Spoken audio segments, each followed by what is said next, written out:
Assalamualaikum warahmatullahi wabarakatuh teman-teman. Balik lagi ke channel aku, Maike Journey. Terima kasih ya udah mampir. Teman-teman tahu nggak sih kata-kata yang sering banget kita dengar dulu? Atau teman-teman pernah dengar nggak kata-kata yang bilang kasih ibu sepanjang zaman? Tahu kan itu kata-kata itu? Dan juga lagi viral banget sekarang tentang video induk gajah yang menunggu anaknya dievakuasi sampai pagi, anaknya yang qadarullah meninggal ditabrak sama truk. Itu sedih banget gak sih? Nah, hari ini itu kita membahas juga tentang peristiwa yang berhubungan dengan kasih seorang ibu, di mana seorang ibu di sini itu rela panas-panasan di tengah padang pasir mengitari 2 bukit tanpa henti 7 kali untuk anaknya yang sedang kehausan. Ada yang tahu nggak sama kisah ini? Pasti semuanya tahu, yaitu kisahnya Bunda Hajar yang mencari sumber air untuk anaknya Nabi kita Nabi Ismail yang sedang kehausan. Nah, peristiwa ini kita sering sebut dengan peristiwa sa'i. Nah, hari ini itu kita nggak ngebahas tentang kisahnya Nabi Ismail, kita ngebahas tentang proses sa'i. Gimana prosesnya? Mari kita mulai videonya. لبيك اللهم لبيك لبيك لا شريك لك لبيك. Nah, teman-teman udah tahu dong, sa'i itu merupakan salah satu rangkaian umroh, di mana sa'i sendiri adalah perjalanan dari Bukit Safa hingga ke Bukit Marwah sebanyak 7 kali yang dimulai dari Bukit Safa dan diakhiri di Bukit Marwah. Nah, ini itu identik banget ya teman-teman, semua orang pada tahu bahwa pada saat itu, saat qadarullah Bunda Hajar ditinggal sama Nabi Ibrahim atas izin Allah bersama anaknya Nabi Ismail, dan qadarullah saat itu air susunya mengering dan beliau mencari sumber air untuk anaknya yang sedang menangis kehausan, dan qadarullah dengan izin Allah sumber air itu datang dari telapak kakinya Nabi Ismail sendiri. Nah, teman-teman. Nah, peristiwa ini itu diabadikan di Al-Qur'an, yaitu di surah Al-Baqarah ayat 158. Nah, teman-teman, di sini itu aku mau ngejelasin beberapa syarat-syarat sa'i, di mana itu yang pertama didahului dengan tawaf tentu, karena sa'i ini merupakan salah satu dari rangkaian umroh. Jadi kita harus melaksanakan sa'i tepatnya itu setelah tawaf. Selanjutnya itu kita melakukan sa'i itu dimulai dari Bukit Safa hingga Bukit Marwah sebanyak 7 kali, dan juga tentunya dilakukan di tempat sa'i dan dilakukan secara tertib. Nah, teman-teman harus ingat hitungan dari 7 kali ini itu berbeda banget sama tawaf ya teman-teman, dimana kalau tawaf itu kita dimulai dari Batu Hajar Aswad hingga ke Hajar Aswad lagi baru kita hitung 1 kali. Sedangkan untuk sa'i itu tuh dihitung dari Safa ke Marwah, misalkan Safa Marwah 1, Marwah Safa 2, dan seterusnya hingga diakhiri dengan Bukit Marwah. Jadi kalau misalkan teman-teman, alhamdulillah teman-teman diberi kesempatan umroh, teman-teman melaksanakan ibadah sa'i, terus kok nggak sampai ke Marwah ya hitungan aku ya, itu tuh bisa aja hitungan teman-teman itu bisa berlebih ataupun kurang. Jadi teman-teman sempurnakan lagi, harus diakhiri ke di Bukit Marwah. Nah, sunah-sunah melaksanakan sa'i itu ada beberapa ya teman-teman, di mana itu yang pertama kali kita disunahkan untuk meminum air zam-zam sebelum melaksanakan ibadah sa'i. Setelah itu barulah kita dianjurkan untuk memperbanyak zikir dan doa selama perjalanan ibadah sa'i ini teman-teman.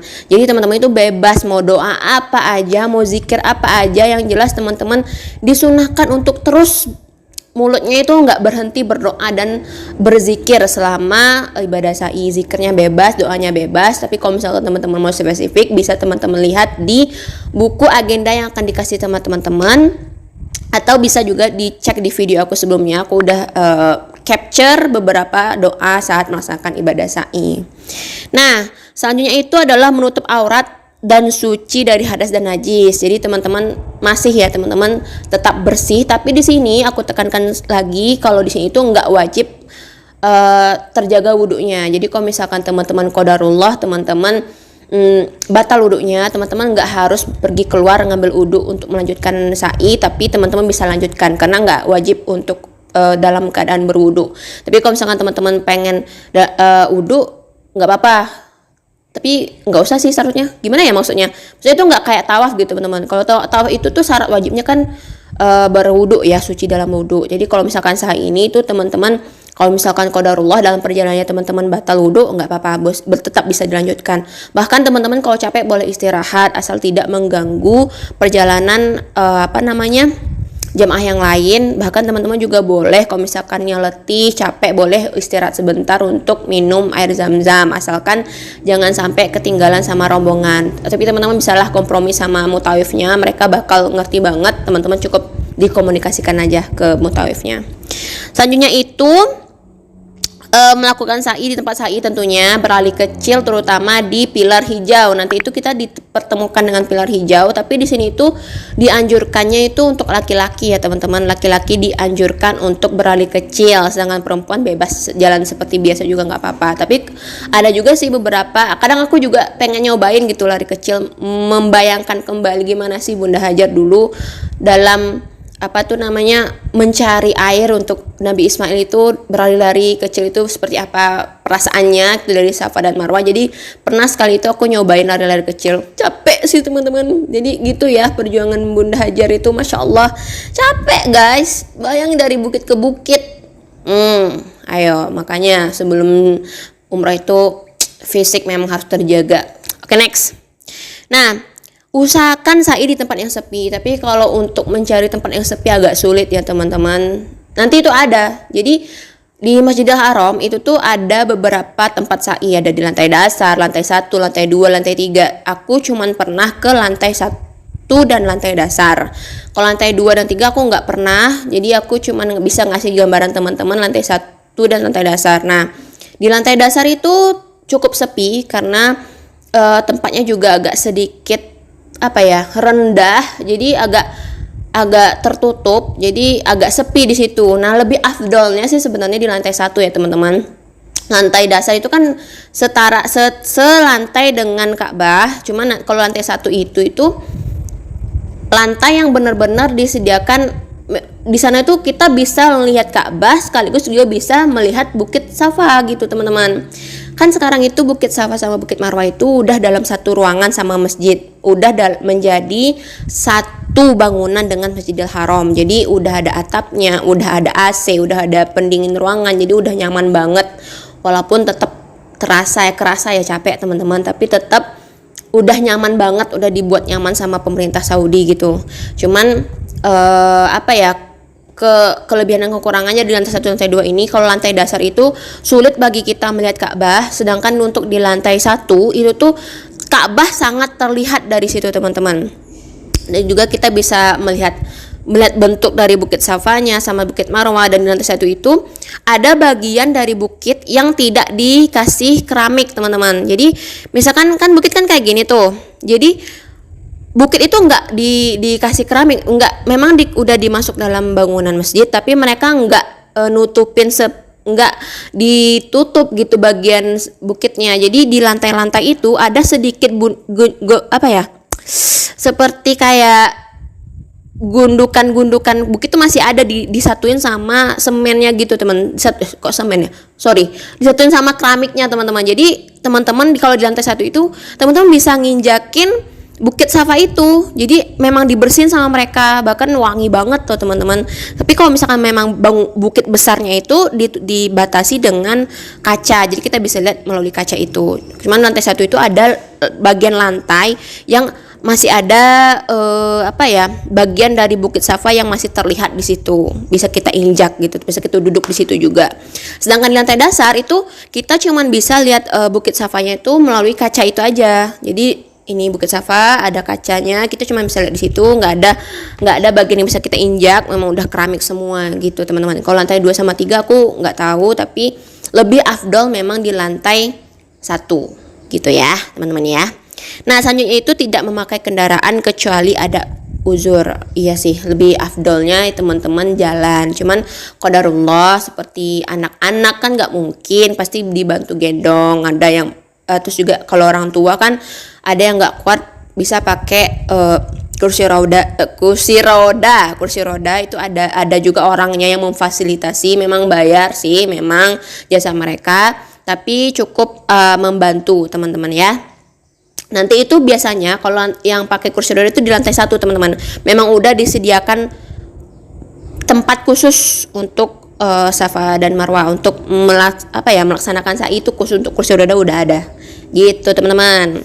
Nah selanjutnya itu kita masuk ke tata cara ya, tata cara sa'i. Tata cara itu sa'i itu pertama-tama kita itu setelah melaksanakan ibadah tawaf, teman-teman itu dianjurkan nanti juga diarahkan sama mutawif ataupun pemimpin rombongannya untuk minum air zam-zam terlebih dahulu. Setelah minum air zam-zam, teman-teman akan dibawa ke area sa'i, di mana sambil menuju ke sana itu kita kan nanti naik ke Bukit Safa nih teman-teman. Bayangin dulu, ini bukit nih, kita naik ke Bukit Safa. Biasanya itu tuh kita dibawa ke lantai 1 karena memang afdal banget di situ, ya. Oke, nah habis itu teman-teman dianjurkan untuk melihat ke Ka'bah, bukan ya memang seharusnya segitu, melihat ke Ka'bah sambil membaca takbir. Nah nanti ada sih bacaannya, aku tunjukin ke teman-teman di video sebelumnya juga ada. Nanti ini takbir, habis takbir teman-teman dipimpin baca doa. Setelah itu barulah saat kita memulai ibadah sa'i, saat kita memulai jalan nih, nanti ada tuh bacaan yang ada di surah Al-Baqarah ayat 158 tuh yang inna safa wal marwata. Nanti aku taruh ya di sini di kamera di videonya gitu. Nah setelah itu nanti teman-teman berjalan nih mulai dari puncak Bukit Safa ke Bukit Marwah. Teman-teman terus jalan, teman-teman dibebaskan mau doa silahkan, mau berzikir silahkan. Pokoknya teman-teman jangan pernah berhenti mulutnya untuk berdoa dan berzikir. Jangan ngobrol ya, jangan ngobrol teman-teman. Ini tuh berdoa bukan ngobrol. Kadang kan kita lupa malah ngobrol sama temennya gitu. Nggak ngobrol teman-teman tuh dianjurkan untuk berdoa dan berzikir ya. Kalau misalkan intermezzo, misalkan ada yang jatuh itu jatuh ambil kan ya nggak apa-apa, nggak mungkin kan jatuh diem aja kan nggak mungkin ya teman-teman ya. Nah nanti itu teman-teman di tempat sa'i itu nanti terdapat 2 pilar hijau. Nanti di atas langit-langitnya itu dikasih tanda pilar hijau. Nah untuk yang laki-laki dianjurkan untuk beralih kecil. Nah itu pun doanya beda teman-teman. Nanti aku taruh di videonya ya, doa untuk di pilar hijau. Nah selanjutnya nanti pas sampai di Bukit Marwah teman-teman kan abis nih hitungan pertama tuh. Nanti pas mau mulai lagi teman-teman dianjurkan lagi tuh menghadap ke Ka'bah, bertakbir dan berdoa seperti yang kita laksanakan di Bukit Safa sebelumnya. Jadi sama ya prosesnya teman-teman. Di Bukit Safa menghadap ke Ka'bah, berdoa, habis itu takbir, berdoa, habis itu jalan inna safa wal marwata bla bla bla bla bla, zikir terus sampai ke Bukit Marwah. Bukit Marwah nanti untuk memulai lagi menghadap lagi ke Ka'bah, takbir sampai gitu terus sebanyak 7 kali teman-teman. Nah nanti prosedurnya sama di pilar hijau pun prosedurnya sama gitu ya teman-teman. Kira-kira kebayang nggak? Udah kebayang belum? Nah aku juga lihat ya videonya Ustadz Adi Hidayat, kurang lebih juga seperti itu tata cara bersa'inya. Cuman beliau di sini juga menjelaskan bahwa sa'i itu sebenarnya itu artinya adalah usaha yang sangat serius. Jadi gimana waktu Bunda Hajar itu, beliau tuh udah tahu Allah itu pasti akan menolong beliau, pasti akan menolong. Cuman beliau itu mau menunjukkan ikhtiar beliau secara bersungguh-sungguh, di mana beliau itu pergi ke sana bolak-balik Bukit Safa dan Marwah, mencari ke sini, nggak ada, balik lagi.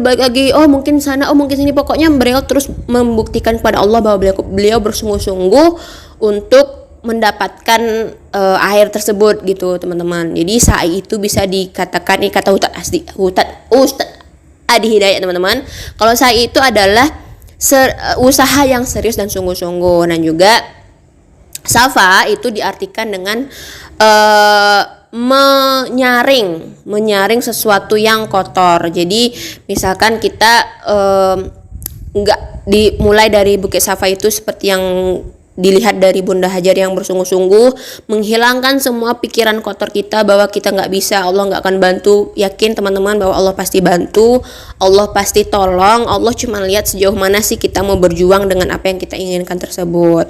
Nah, marwah itu kata Ustadz Haji Dayat itu diartikan sebagai puncak harapan teman-teman, dimana kalau misalkan kita mau sesuatu itu mintalah yang paling bagus, paling tinggi, karena kita itu istilahnya kayak menaruh harapan 100% kepada Allah SWT. Seperti itu teman-teman. Kira-kira ada yang mau ditanyain enggak tentang sa'i? Kalau misalkan ada yang mau ditanyain, teman-teman bisa tulis di kolom komentar. Bagi teman-teman juga yang sudah pernah melaksanakan ibadah umroh bahkan haji, kalau ada dari penjelasan aku yang kurang, teman-teman boleh banget untuk tulis di kolom komentar biar kita bisa belajar bareng. Nah, lanjut selanjutnya